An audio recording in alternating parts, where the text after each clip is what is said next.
It was just another busy afternoon at JFK International Airport, travelers weaving through security, tired toddlers clinging to parents, the echo of rolling suitcases on polished tiles, and the sharp scent of jet fuel drifting in from the tarmac. Nothing seemed out of the ordinary. But what happened next made the entire customs terminal fall into a stunned silence, all because of one unlikely hero, a 5-year-old Belgian Malinois named Rex. Rex wasn't just any dog. Trained as part of the elite Customs K9 unit, he had a reputation for precision and an almost supernatural sense for detecting contraband.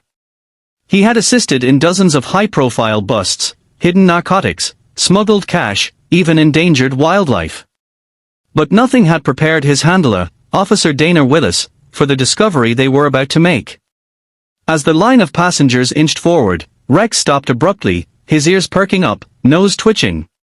His body tensed, and within seconds, he began barking, sharp, insistent, relentless. His focus locked on a young couple with a baby carrier strapped to their father's chest and a pink diaper bag slung over the mother's shoulder. The woman, who couldn't have been more than 26, froze, eyes wide. Her husband, tall, nervous, barely older, held the baby tighter, shifting uncomfortably.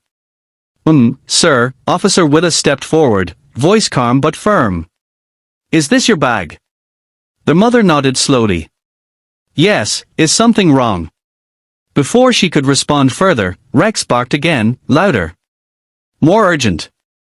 Officer Willis gestured to a second officer. "Please step aside. We need to inspect your belongings." A crowd was beginning to gather. Passengers muttered, craning their necks. The couple looked around, clearly embarrassed, the baby starting to fuss from all the commotion. Willis knelt beside Rex and unzipped the side pocket of the diaper bag. And then everything changed. Inside, wrapped tightly in a baby onesie, was a small metal box. As soon as Officer Willis touched it, she paused. It was heavier than it looked. The lock clicked open, and inside, nestled in black foam, was a USB drive. That alone wouldn't have been alarming. But also inside, a stack of passport photos, none of them belonging to the couple. And a tiny, ominous item that made everyone freeze, a plastic capsule with a strip of metal and what appeared to be a detonator. The room fell silent.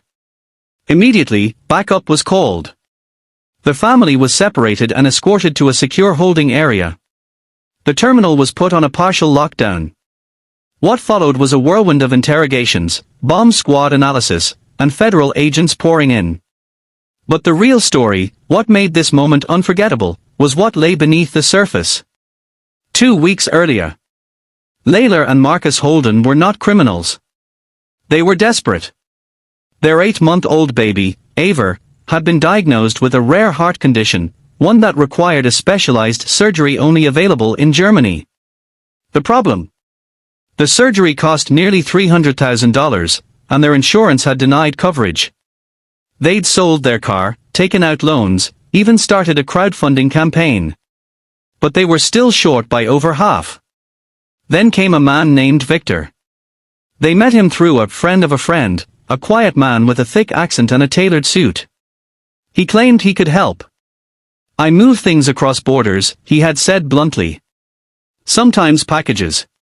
Sometimes information. You carry something for me, just one time, and I'll cover Aver's surgery. Every dollar." It felt wrong. Layla had refused at first. But one night, holding Aver in her arms, watching her struggle to breathe, her tiny chest rising and falling like it was too much effort, she broke. They said yes. Victor handed them the box and instructed them to pack it somewhere casual, like in a baby bag.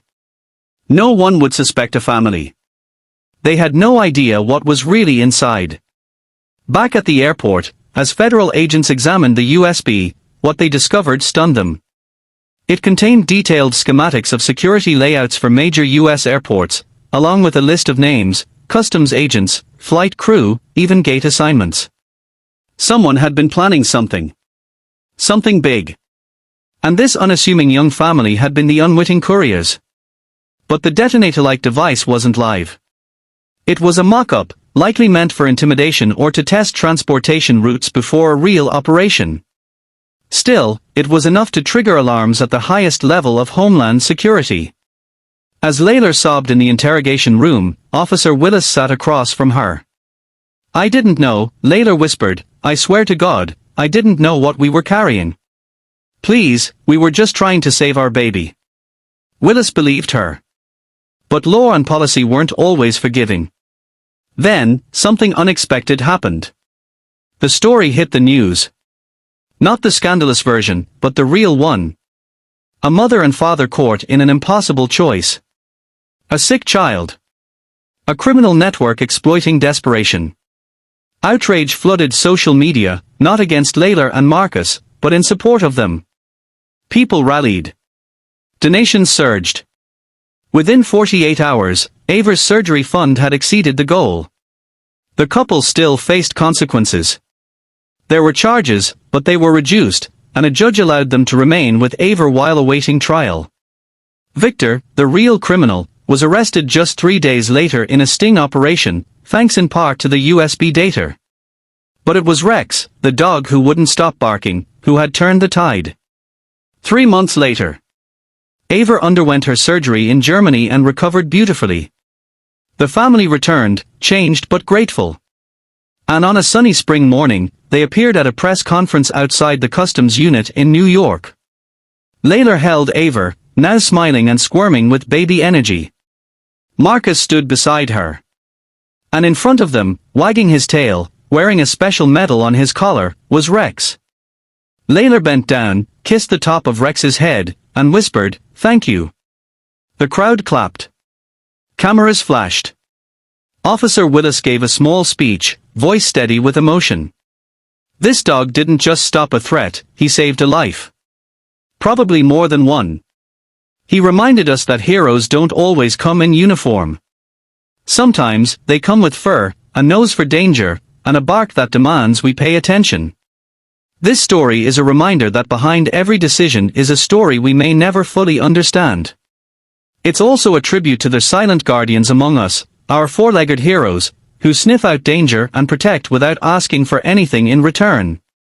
And don't forget to like, subscribe, and hit the bell icon to stay updated with more real-life stories that inspire, shock, and remind us of the good in the world, right here on Justice on Pause.